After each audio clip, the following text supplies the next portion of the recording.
Fish, fish everywhere and not a bite to eat. I never thought that I would be a fish enthusiast or a fish expert. I am Jeannie, a wife, a mother of 3 boys, full-time nurse, and now a student.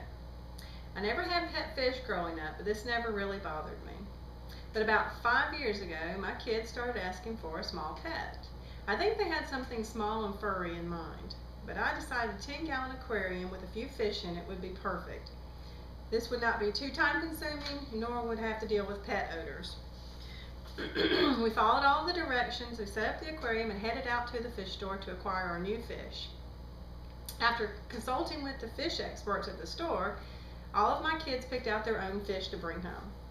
After watching the fish for a few days in the tank, I noticed one of them frantically swimming up and down, and I decided to go back to the fish store and ask them what was wrong with this fish. They said, "Oh, that's a schooling fish, and it needs at least 5 other fish with it, and you probably need to get a bigger tank as well."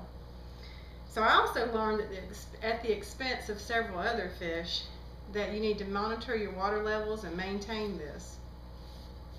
So from this point on, I decided to start doing my own research and stop relying so much on the fish experts at the stores.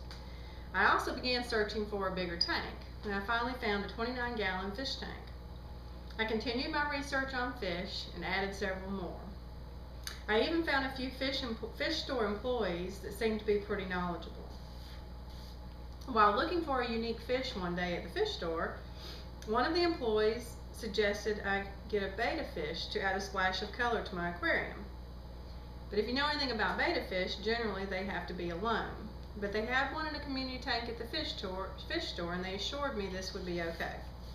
So now I am the proud owner of a betta fish bowl.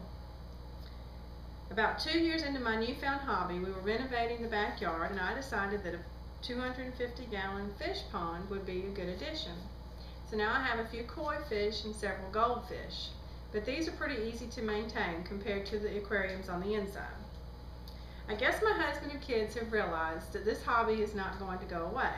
So recently they bought me this 46-gallon bow front fish tank. This is something I've been wanting for a while. So I've added several more fish.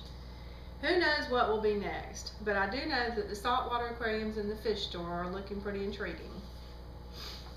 I never thought this would be a hobby of mine, and I don't really want to be known as Fish Lady, but it is fun learning about fish compatibility and watching the fish in their own little community and how they interact with each other.